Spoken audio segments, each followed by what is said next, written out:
So I actually watched the clip that they're talking about here last night on TikTok, and then this morning when I woke up and was doing my browsing, this article over on the Nerdist popped up in my feed and says Pedro Pascal confirms what everyone suspected is that his Mandalorian role these days is mostly voiceover work. Notes here in the article. Din Djarin never removed his helmet, not even once in the third season of The Mandalorian, and which had fans wondering if Pedro Pascal had performed on set at all. After all, wouldn't he have been filming The Last of Us at the same time? Well, he just confirmed what we pretty much already all knew. At this point, the role of Din Djarin is largely just a voiceover role for Pascal. The actor noted in a roundtable interview with several other actors for The Hollywood Reporter via Slash Film, when Succession's Kieran Culkin asked if Pascal had just provided the voice of the Mandalorian, and he said for a lot of it, yeah. He said there was an extended amount of experimentation, being in the suit for a lot of it, and frankly, my body wasn't up to the task as far as like the 4 months of it.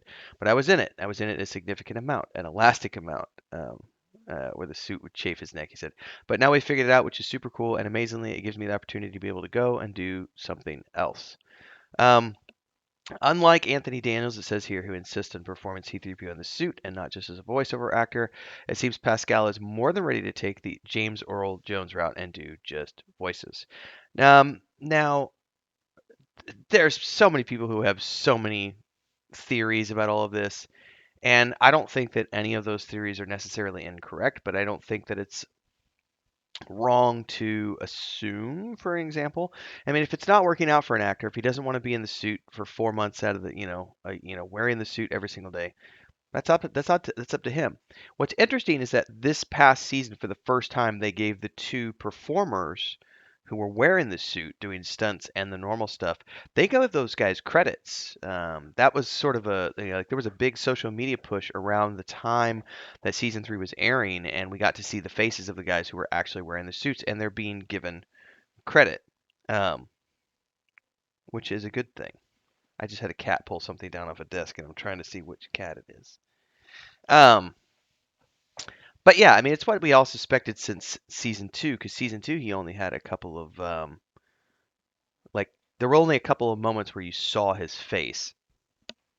So it's going to be interesting where they go from here. I don't care personally, one way or the other. I really don't care if he's only doing voiceover work at this point.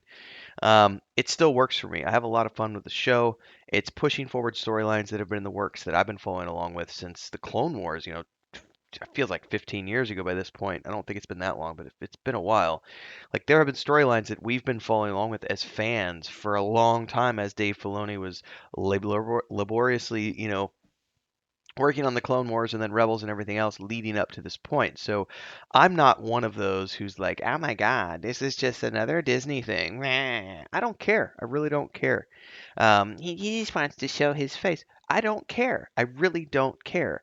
If I was in his shoes, I might have done the same thing, given that, well, I'm an actor. And if I'm going to get the most, an actor builds up their equity with their famousness. It's a weird thing where an actor can be very good, but recognition is what gets you the jobs. Like, oh, he was really good in this, and he was really good in that, and he did a great job to this, and he was good to work with on this film, and so on and so forth. None of that is known if your face is hidden because you're just a nameless entity, even if your name is on the credits. It's the FaceTime. And so there's nothing wrong with capitalizing on that and going, if that is true, if the rumor is true that he was like, I want more FaceTime. And they're like, no, the Mandalorian character is really more about keeping the helmet on. And he was like, fine. You know, we're in a situation here where the world knows me as Mandalorian, and you understand that fact, and I understand that fact. So I have a little bargaining power here as an actor, and I can say, tell you what, let's do this. Moving forward, I will do the Mandalorian as a voiceover role, and you guys can continue to capitalize on my success as an actor, being famous, bringing people to your show, bringing people to other shows, and you get to capitalize on. It's a win-win situation for everybody. But he did show his face a lot in the first couple of seasons, and leveraged that into going, hey, now I can just do it as a voiceover role because I have enough clout in Hollywood to do that. And remember, Pedro Pascal is not a new hand at this. He has been working in the industry since he was a young man alongside Oscar Isaac and other individuals from New York. So it's just that he's just now having his moment in the last 10 years or so since Game of Thrones.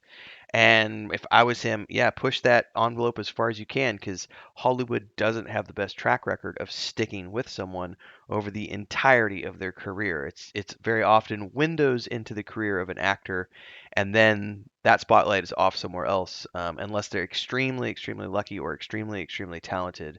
That spotlight doesn't necessarily stay on you once it starts. So yeah, make hay while the sun shines. I have no problems with this whatsoever. None. I don't care. As long as I'm entertained, and I have always been entertained watching The Mandalorian. So that's my take on things. Love to hear your thoughts. Drop them down below. Like, subscribe, hit the bell icon. Until next time, may the force be with you, everybody.